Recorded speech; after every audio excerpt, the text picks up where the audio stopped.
Hi, everybody. I'm Tom Del Beccaro, and welcome to Politics in Perspective on this Easter weekend. I hope you had a joyous Easter. We have, I think, a pretty good show for you today. First, want to thank YouTube and Rumble for carrying us. Please go there to watch the show and share it. Or if you're seeing this on Patriot.tv, definitely share that link as well. And also thank you to the AUN TV network. Today we have, I think, an interesting show. First, in our first segment, this segment, we're going to talk about the Democrats' civil war that is brewing, which I think will be interesting because the midterms are not far away. And also in our second segment, we have a young man who is, well, I'll ask the question, will you think he's provocative? And the reason I ask the question is because his views were the majority views at one time in America, the strongly held views of Americans, but are they relevant today to your thoughts, or is he wrong? Is he right? But I'm not only doing this because I want you to see how there is a segment of America who doesn't agree what Hollywood puts out or what happens in public schools. And so Braeden Sorbo is joining us today, and you will see his energy and you will, judge for yourself. Should we be fighting for the values he discusses in the show, or is he out of place? Is he where we need to go? All of these things. This is a good provocative discussion that you're going to enjoy and hopefully share. But let's start off this first segment with the Democrats' civil war. Now, the Democrats today are where most parties are that lose the White House. Whenever they lose the White House, there's this huge discussion. Have they completely fallen out of step or not? Who's the new leader? We have to rethink everything. That happens in almost every time that the White House has been lost in American history. So that dynamic is not unusual. But for the Democrats in this particular time, that isn't the only dynamic going on. But let's stick with that first dynamic before we head to the second one I want to mention. The first dynamic is they're stuck in this, still arguing about the last election, still just in the opposition. They don't have a path forward. They're still fighting back. So they're against closing the border still, even though Americans were for it. They're against these deportations, but 56% of Americans are for them, a huge jump from 2016 when it was in the 30s. So they're against the deportations. 56% of Americans are for them. They're against Trump's tariff program, even though he ran on it. And of course, you probably saw videos of Nancy Pelosi, Chuck, and others saying why we needed tariffs. So now they were for them before they were against them. They're certainly against the Trump tax package, right? And of course, that tax package gave relief to every American, not just quote the billionaires that they're talking about. They're not these tax cuts aren't these tax reforms. These rates aren't just for the oligarchs. We'll talk a little bit more about that in a second. They're against cutting spending, even though Americans are for it. Americans see the waste. They know that huge government spending is now hurting America. So, but they're against that. They've drawn that line. So they're against everything right now. That too is not unusual because they have yet to develop what they're for. Now, you'll hear these people on TV occasionally saying, these platitudes. We want to help working families. But they don't give you an actual program for how they would help working families because, as I've talked about many times, their only program are government spending. And that's not in fashion right now. So they're trying to find their way. Now, something provocative did happen in the last couple of days, which is that Nate Silver, who is in some people believe an election guru, although I could be wrong, but I think he thought Kamala would win. But he said this week that he thought AOC would be the next nominee for the Democrats. Imagine that. She's 36 years old, so you have to be 35 to run for president. She's now 36. So is he really where they're going? I can tell you that, of course, the Democrats blocked Bernie Sanders twice in the past from getting the nomination because they thought he was too far left. Would they actually allow AOC to be the nominee? Well, James Carville has some thoughts about that. This is part of what he's talking about, James Carville. AOC, Bernie Sanders, and that twerp David Hogg. Of course, David Hogg is the vice chair of the Democrat National Committee. Need to split off from the Democrat Party and call themselves socialists. Now, if that's not the definition of the start of a civil war or a fight between who's in charge of the party or where the party's going, I don't quite know what is, because as you know, the headlines are currently being garnered by AOC and Bernie in their oligarch tour. They got some 30,000 people in LA, I believe. They're getting other big crowds. So are they not the future of the party? Nate Silver seems to think AOC will be the nominee. So obviously that wing of the party has some, certainly a huge following. Carville, of course, comes from the Clinton days, and as irascible and fill in the blank as you might think about him, he still holds sway among Democrats because he says they have to be more reasonable.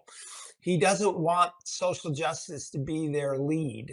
Pronouns, the party of pronouns. He doesn't think that's what they should be doing, right? So that's where they are. And if we can put up this second piece on Carville, in this particular instance, Carville was talking, this is where he talks about the pronoun. And what I talk about in this being a Facebook post that I had, here's what happens. You're witnessing what happens when socialism infects a party. And you don't have to believe me about whether or not they're socialists or not. This is James Carville, who called Bernie and David Hogg. David Hogg, who said, this is a party official saying that there should be a 100% wealth tax on anyone with $1 billion or more. Just think about that. Just start taking people's money. And by the way, once a program starts, it just expands. The tax program expands. So there you have James Carville calling them socialists. And what happens when socialism infects a party, like it did the Labour Party in England, is it doesn't let go, right? And it gets more radical. Obama would be a moderate in today's Democrat Party, but at the time, he was considered very liberal. Nancy Pelosi is a moderate in San Francisco politics. They have continued to drive themselves farther left. Yes, there's been a couple of things they did in the city, but by and large, if you look at the Board of Supervisors and the other city officials, they're very radical. Gavin Newsom is a moderate compared to the Assembly and Senate figures that come out of Los Angeles and San Francisco. And so this socialist aspect of the Democrat Party has taken hold, and it never lets up. And so how does the Democrat Party deal with this going forward? Is Nate Silver right that they're going to succumb to it and put AOC in there? Or will the establishment somehow find a way to get the party back towards the center? Now, here's why I don't think they're ever going to make it back to that center, at least in the near term. And by the near term, I mean the midterms and also the 2028 election. Socialists view government as the path to providing security, economic and otherwise, for people. They firmly believe that. that if there's an inequity, it is government's job to fix that inequity. But that's simply, it's never worked. But that's their one trick pony. That's all they know. And you're not going to divest Bernie Sanders or AOC or so many, Tammy Duckworth in Illinois, or so many other Democrats of that view. And so for them to come up with a Bill Clinton platform, remember, Bill Clinton did welfare reform, and he signed off on, you had to work to get welfare. He talked about illegal immigration. He cut 370,000 federal jobs. That's a ton of jobs, right? He did all these things. Clinton is Bill Clinton, way out of step. Obama, out of step.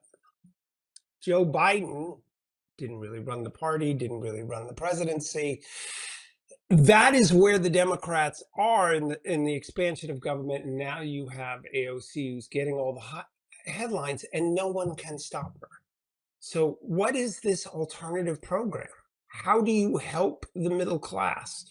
And if you look at where young men are going when it comes to voting, their desire for jobs, much like the 18-year-olds that voted for Reagan, when you look at the Latino population, who many of them fled centralized governments that had socialist leanings or were socialists and prevented them from work, they don't want big government. So there's just no connection for the Democrats to make.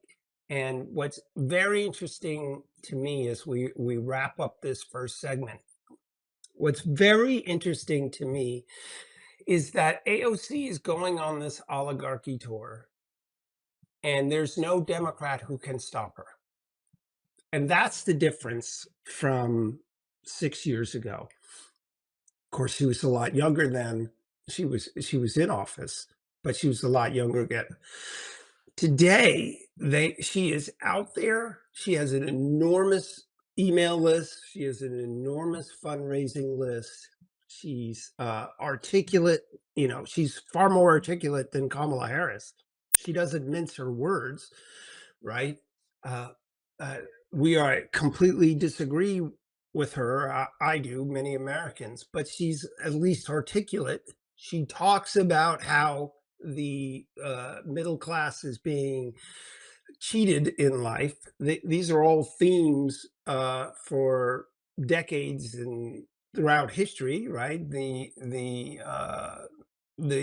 fall of the Roman Empire included, in the years leading up to this, redistribution of land and those kind of things, same themes that AOC talks about. So that's the reality of this, but of where her rhetoric is. But the fact that the Democrats cannot stop her is stunning. And so maybe Nate Silver is right, or at the very least, the Democrats got to come up with a plan to stop her. Up next, Braeden Sorbo, provocative or just traditional? You decide.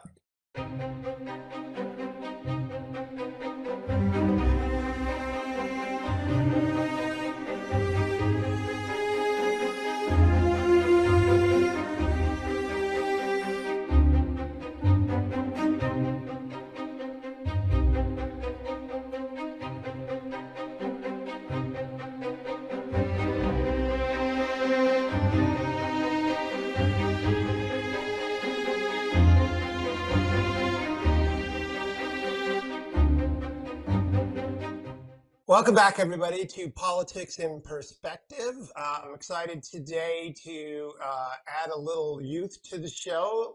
Most of my guests are a little long in the tooth, but we have a vibrant young American here who's going to join us and give us his perspective, which is pretty interesting, quite frankly, and very articulate. My guest is Braeden Sorbo. He is an American. Braeden, how are you? Good. He is, if you look him up, he's an American actor and an author. Okay, he's authored 2 books already, and he's only 23 years old. Kind of amazing. his first book, The BS Guide to Politics, Understanding Current Events Through Sarcasm. There you go. And then his more recent book, which is incredibly topical, at least in my point of view, because of the left's assault on masculinity over the last decade. It's called Embrace Masculinity, Lifting Men Up in a World That Pushes Them Down. Braeden, thanks so much for coming on. How are you? Good. Thanks for having me. I'm excited to be here. Yeah, folks, I was on Patriot TV last week, and I met this young man, and we interviewed him in part related to the things that he does. It was pretty remarkable and gave me a lot of hope for the future. You see a lot of people out there, youngsters out there, you're wondering whose hands they're going to be in. Well, I suggest to you there's a good chance we're going to be in the hands of people like this and Braeden. So, Braeden, thanks for coming on. First, some people say I'm sarcastic. I'm the sixth of eight. I had to learn to roll with the punches. So tell us a little bit about your BS guide to politics.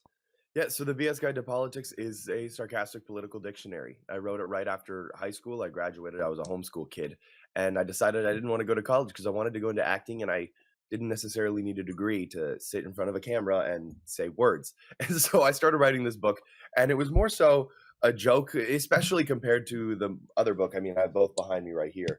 So the BS Guide to Politics is just a fun, kind of lighthearted, comical book. And then now we have the second book, Embrace Masculinity, which is officially coming out next week, which I'm very excited for. Awesome. Where will they be able to get that? If people want to get any of the books there, they can go to shop.sorbostudios.com or just sorbostudios.com. We have the shop set up very easily manageable. Okay, so let's just get it out of the way. Some people are going to recognize your last name. So why don't you tell them about your family? I come from a family of Norwegians. I don't know. I'm kidding. It's so they recognize the last name Sorbo because of my parents, who are very well known in the Christian conservative sphere, and before that, the acting sphere. So I've grown up in Hollywood my entire life, and I mean, there's not much else to it. I'll get the questions out of the way that everyone's probably wondering. What was it like growing up with Hercules as your dad? It's the most common question I get, and it was normal because I don't have another point of reference. I only have one dad here on Earth. Absolutely. So you said you were homeschooled, and homeschooling among the American left gets a bad rap. But one of the things, if you remember from the interview, was you brought up Jonathan Swift. And I'm like, what under 40-year-old, I bet you 0.01% of America even knew who he was. Yet obviously you read about him at a very early age. So tell us about that experience and what you see as the benefits of homeschooling. Oh, I'm not putting my kids in any other education system. The Bible's very clear that it's the parents' duty to take care of their children and to raise them. Proverbs says, raise up a child in the way he shall go, and he will not depart from it. And so people have kind of foregone this responsibility of teaching kids in favor of letting the government do it. And that's been this culmination of over a century of slow but manipulative maneuvers implanted by the government so that people didn't think that it was their responsibility. Now, when it comes to homeschooling, I did Classical Conversations, which is Lee Borton's, I believe is the founder's name. Her son Robert Borton's runs it now. And sophomore year, we had to read Jonathan Swift's A Modest Proposal, which, for the viewers that might not recognize that or know what it is, basically during the Irish potato famine, the British were essentially taking everything from the Irish. And so Jonathan Swift, under a fake name, published this piece called A Modest Proposal, which essentially said the British are already taking everything from the Irish. They may as well take the babies and eat them too. And obviously, it received great acclaim, and people were horrified at the words. And so my task as a student was to write whether or not he used satire properly. And I decided to do neither of those prompts and write his A Modest Proposal for 2016, whatever year I was a sophomore, for 2016. And so I wrote Why We Should Eat Babies Here in America Today and penned it as a satirical anti-abortion argument that people don't realize is anti-abortion until they get to the end. And there you go, America. They read more, it turns out. And if you look at the results, and I talk about this in my book, The Lessons of the American Civilization, the rate, the level reading results or math results were horrible. And so I think I'm not saying that homeschooling's for everybody, but I certainly know that public school hasn't worked out for everybody. That's an easy one.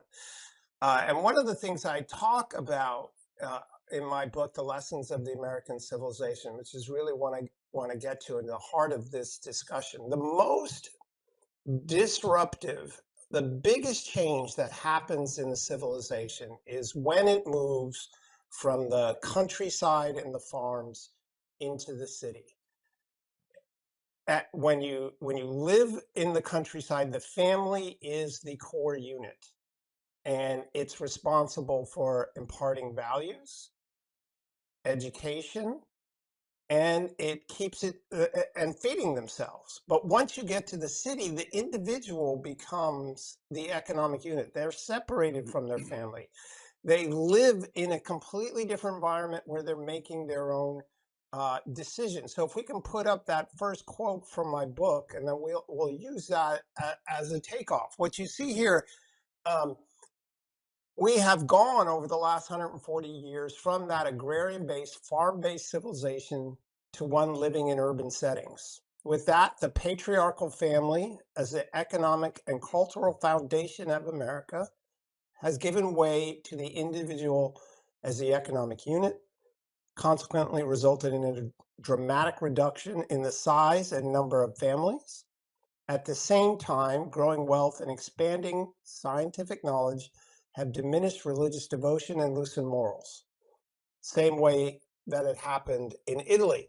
It also, in this process, Braden, in this process, the family no longer becomes the central place for education, and it shifts to the government. And with that as a takeoff, you have strong views on those subjects, and you're a leader of your generation. So why don't you just take off from there and have at it?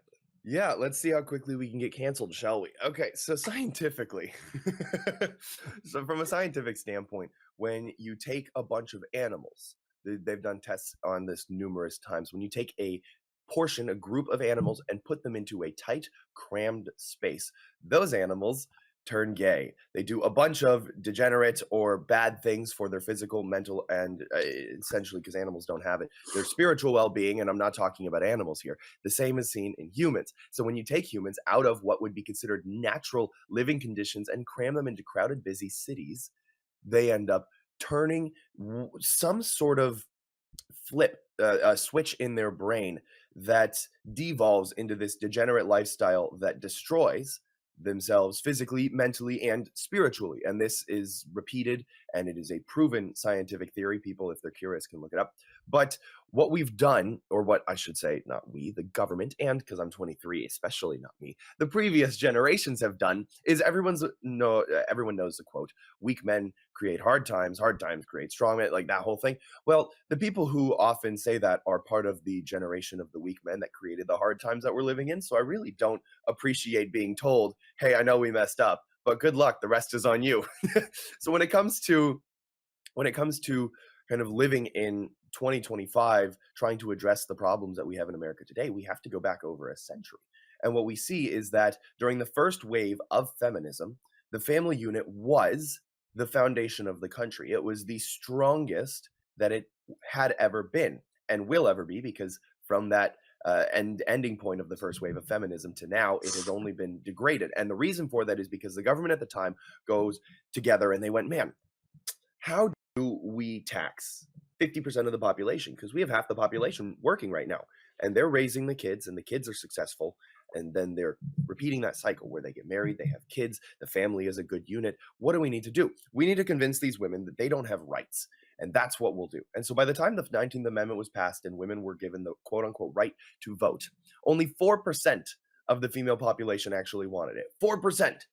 The government did it on purpose because before that, what happened? The men had the right to vote in place of their family. As the responsible patriarch, as the leader of the household, the men were tasked with taking care of their family. It wasn't a "I'm going to serve myself" vote. It was a selfless "I'm going to do what's best for my family." And the government didn't like that. They didn't want people looking out for each other.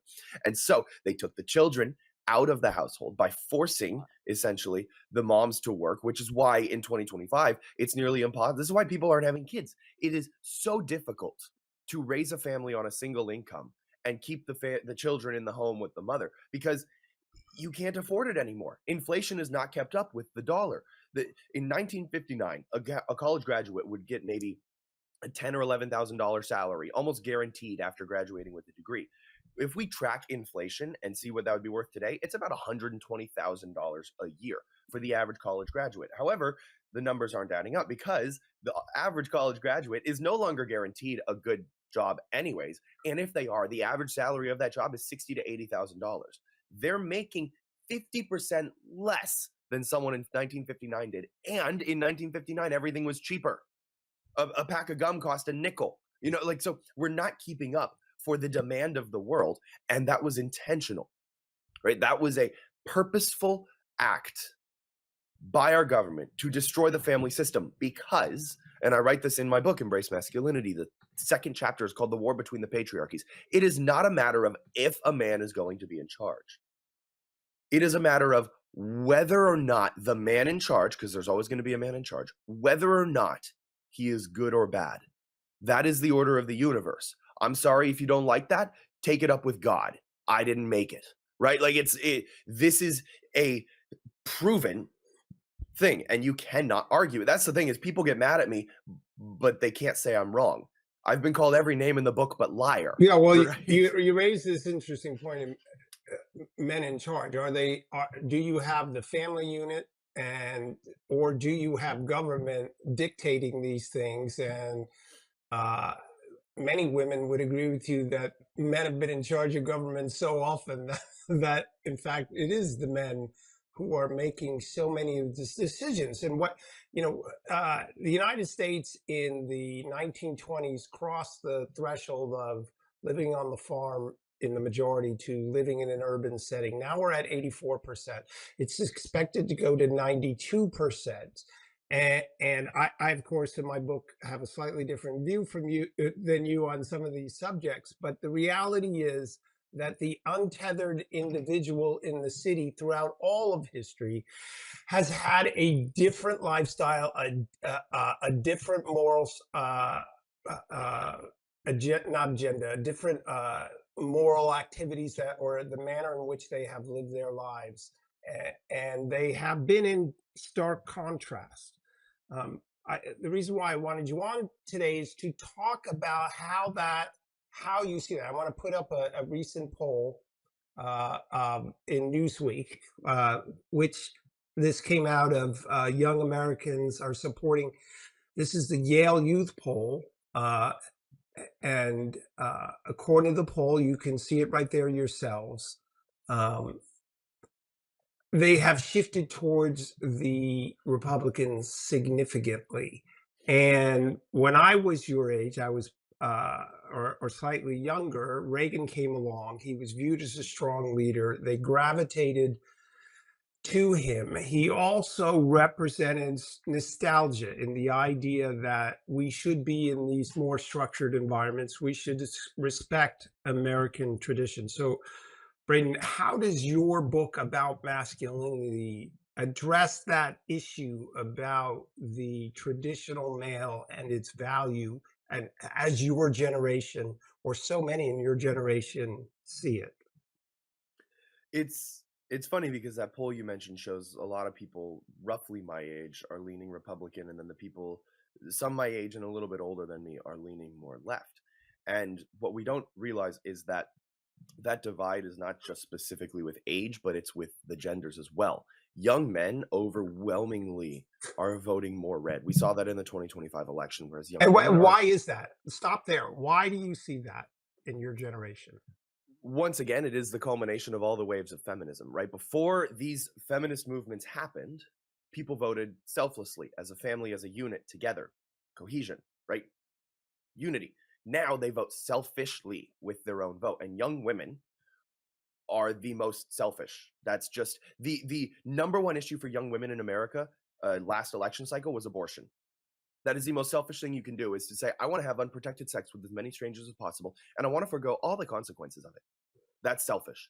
Young men, the overwhelmingly majority of issues polled between them was border security with the immigration problem, the financial explosion that we have right now, where trying to buy houses is very hard to do. Where renting houses is also very hard and not something to be desired. I mean, why would I want to rent for the rest of my life? I want to own land and have a family, right? So groceries, rent, so selfless things. Young men were looking at the world going, how do we fix this to take care of, hopefully, our wife and kids one day? Whereas young women were going, I want to have unprotected sex with strangers and forego all consequences by killing the baby in my womb. That's selfish. That's just selfish. Now, there are selfish men who want abortion too because they want to be the guys having sex without consequences. I'm aware. I'm not going to say that they're perfect guys out there, but we're seeing this trend where we've divided the genders against you. We've pitted men and women against each other because men and women together,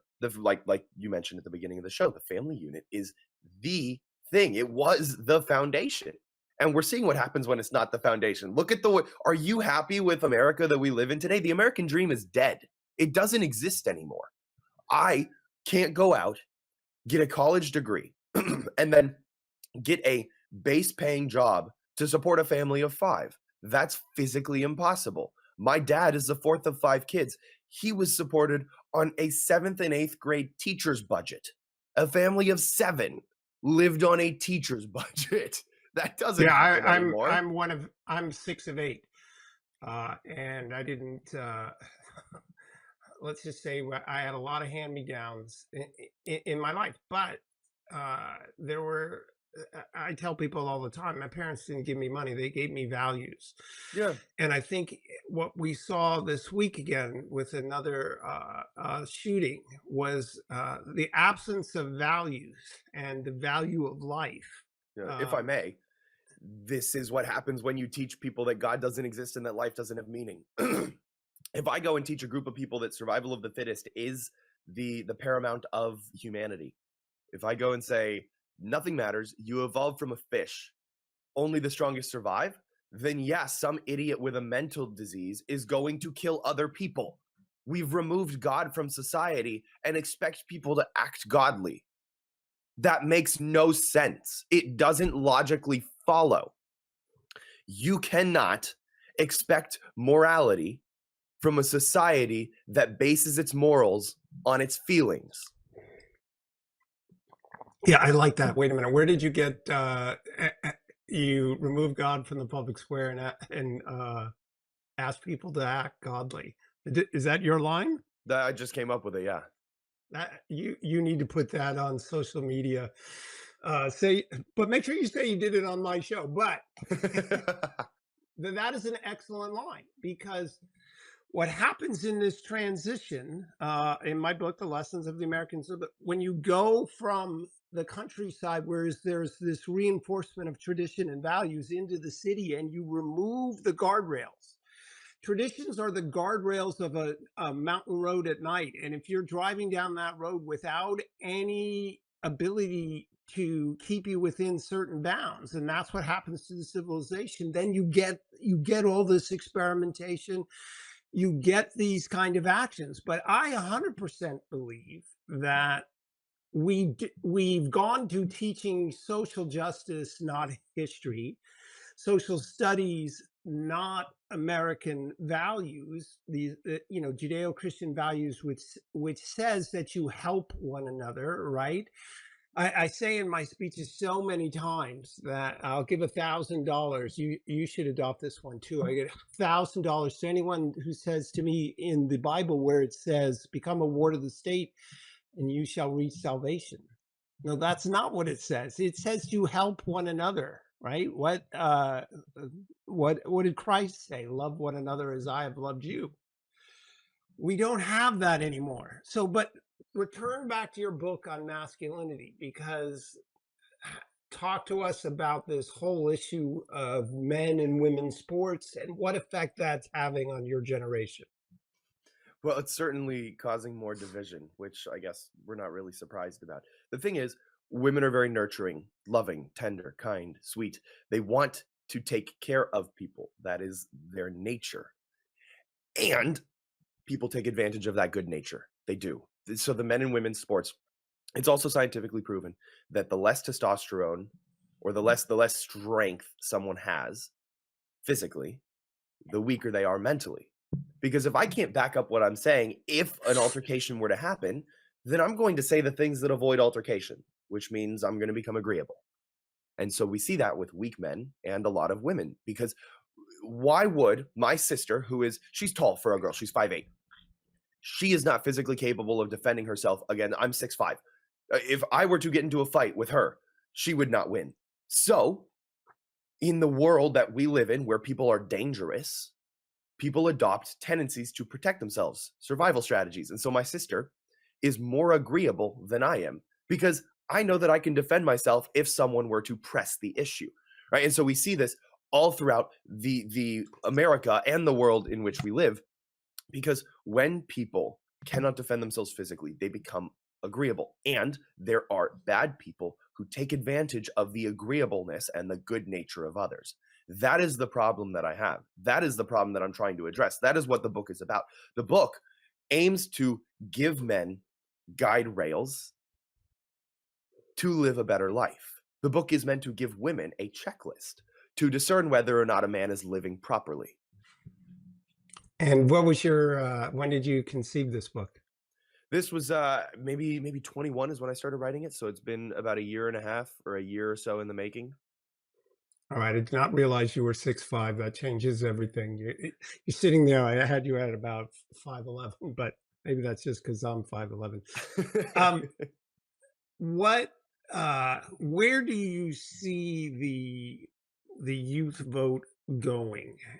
You know the issues that the world is seeing today. Does and that we got a couple minutes left.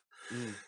Is Are they pushing men into a more conservative position, and will young women remain in that position, or what issue do you think could change their mind, if any? Well, it depends on how the world kind of accepts it. Or specifically depends on how the men act first, because the men are supposed to be the leaders. They're supposed to pick up their cross first and guide, lead the way.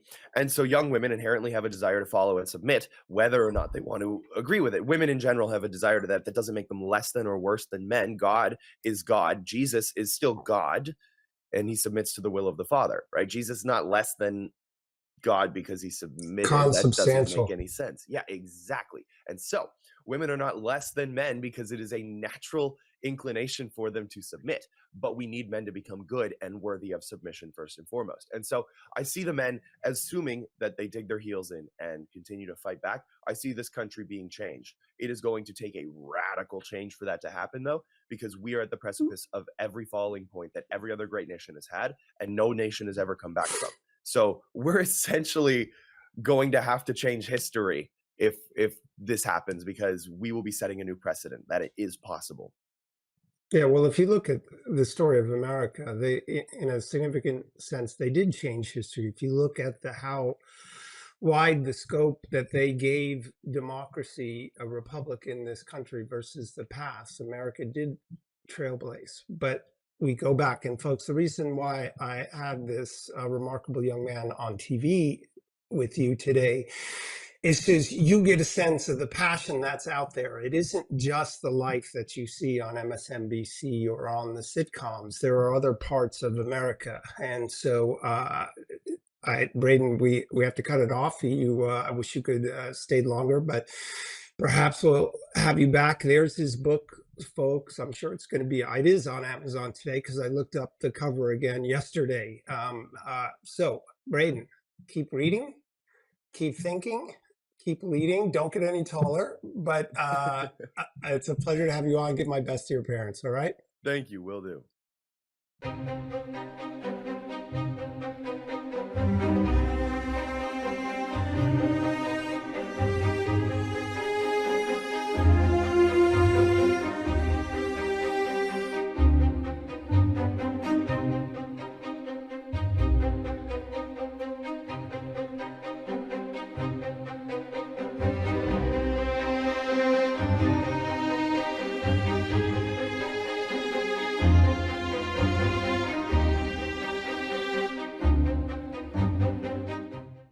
Okay, welcome back to Politics in Perspective.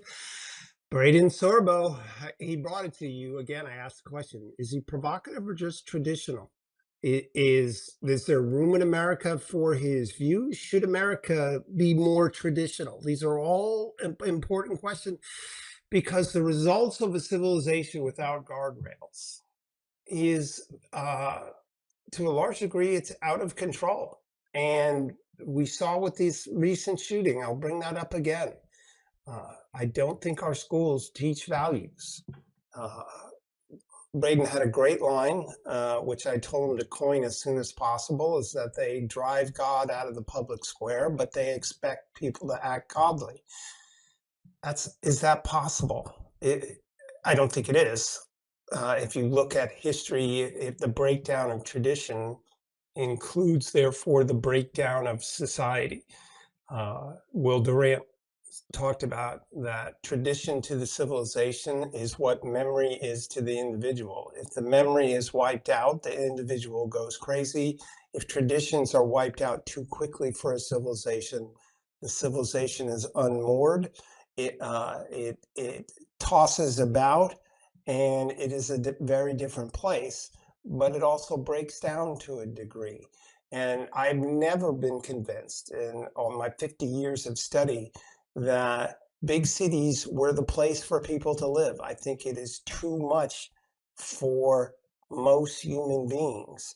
And yet the left keeps wanting to push us into cities to preserve the earth. Well, I'm all for preserving the earth, but the human species taking in that much stimulus, there are results to that, including this mental health crisis. And so these are interesting questions. I brought Braden on because there's a generation out there. What happens is when things go too far in one direction, there is a movement backward. And this young generation, which for years was moving towards the left, may well be moving back towards the right.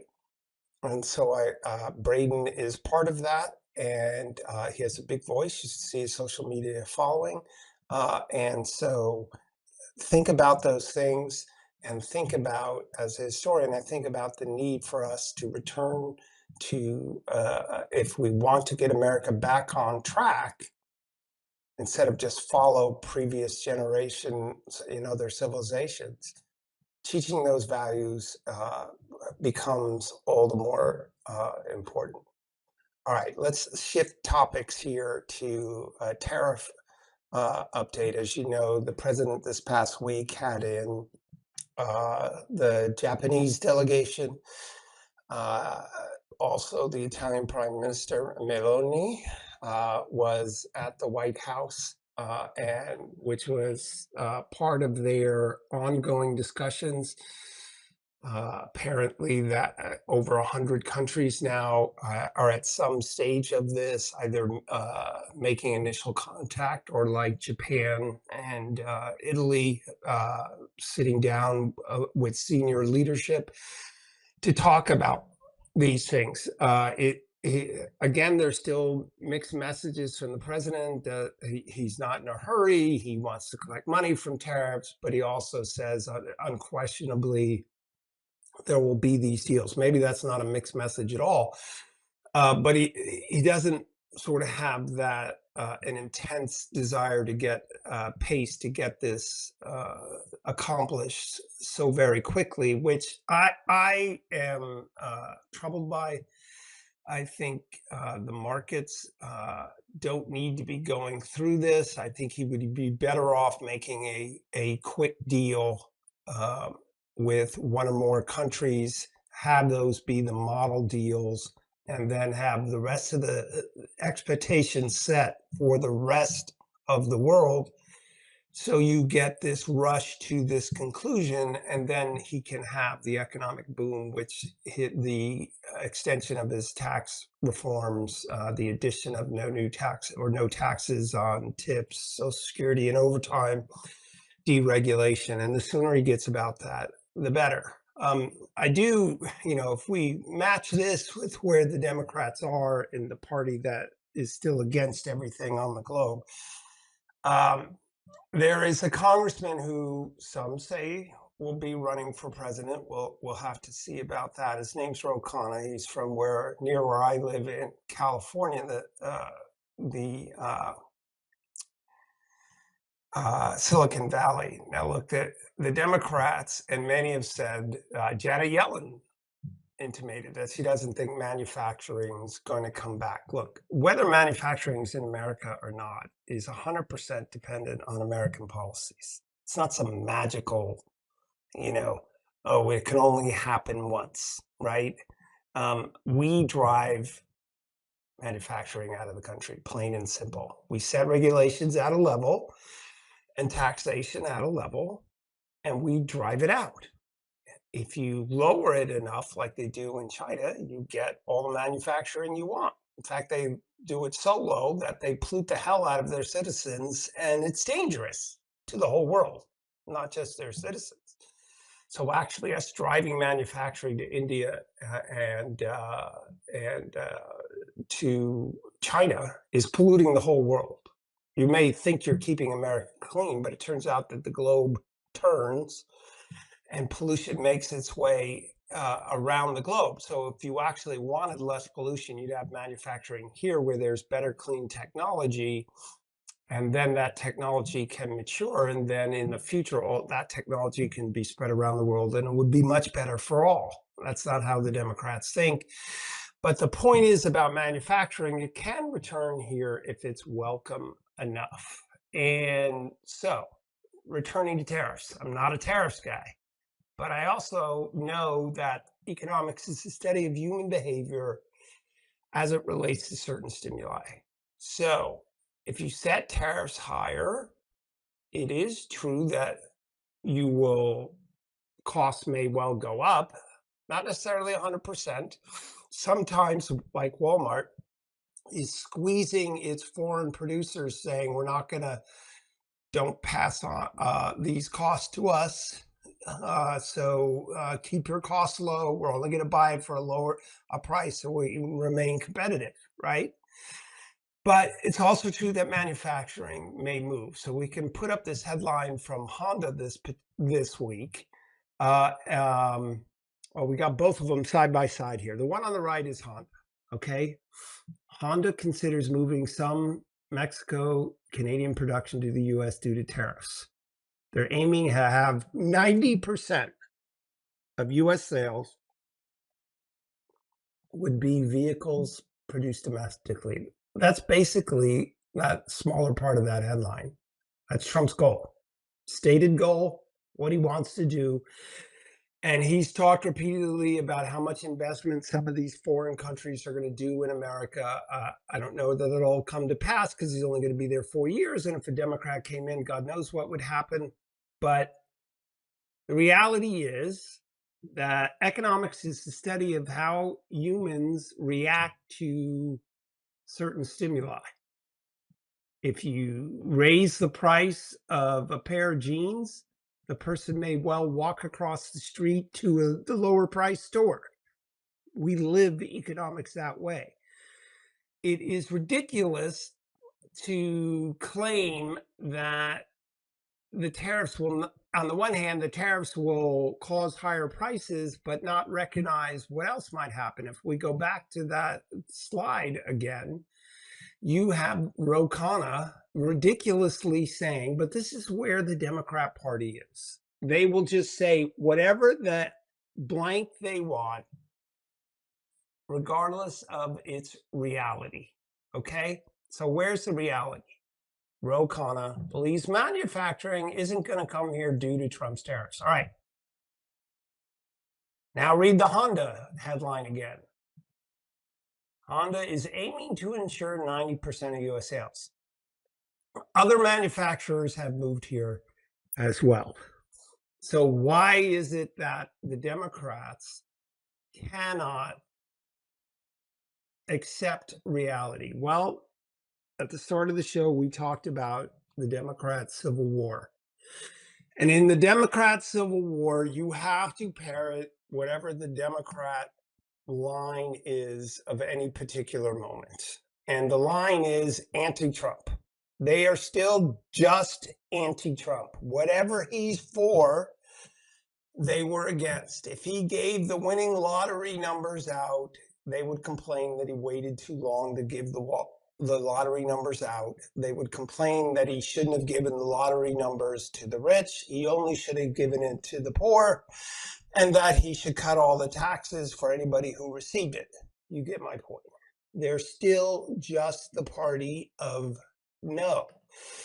But their stance when it comes to tariffs, you saw those videos where Pelosi, you saw Chuck Schumer talk about that in the past, saying they were for it. But if you want to get ahead, you got to push the worst scenario, right, of whatever Trump is doing, because for the Democrats to get the nomination, they have to prove that they're farthest out on the left. And that's part of the reason why they're not going to be able to make a comeback. Now, does that mean they're going to lose 2028? No. That alone does not decide the election. We saw this with the Labour Party in England. The Labour Party is back in power, even though they offered nothing, even though they offered a lot of what they had offered in the past, even though they talked about the same kind of issues that AOC talks about. Here, I'm moving around. I should stop moving around. The camera's following me. But Republicans need to understand that if they don't deliver, literally deliver on economics, that could usher the Democrats back in. Maybe they wouldn't take the Senate, maybe they wouldn't take the House, but there will be repercussions to that. And that's why I'm particularly concerned why there's two short-sighted views of Republicans. The Republicans who want to keep on spending, who don't understand that by keeping on spending, you're causing trouble with the tax extension. If the Republicans don't put forth the tax extension, the economy is going to go into a recession. They'll get wiped out in the midterms and probably lose in 2028. So the high spenders are actually jeopardizing everyone. At the same time, the people that are slowing up the tax package need to understand that if you don't have the tax package, you lose it all as well. They need to come together on this. And so Republicans are having a mini civil war. The Democrats are headed for a big civil war. But I've tried to warn people many times. The more you put government at the center of your lives, the more divided we become. And the more almost impossible it becomes to seek compromise on any particular issue, even within a party. I'm not saying that conservatives should compromise with AOC, although there has been some across the aisle work over the years. I am saying that even within our own parties, we're reaching that point. And the Democrats are very solid about going left. The Republicans aren't solid about standing together. Anyway, that's our show for this week. Please share it. Hope you enjoyed the discussion, and we look forward to seeing you next time on Politics in Perspective. Thanks so much.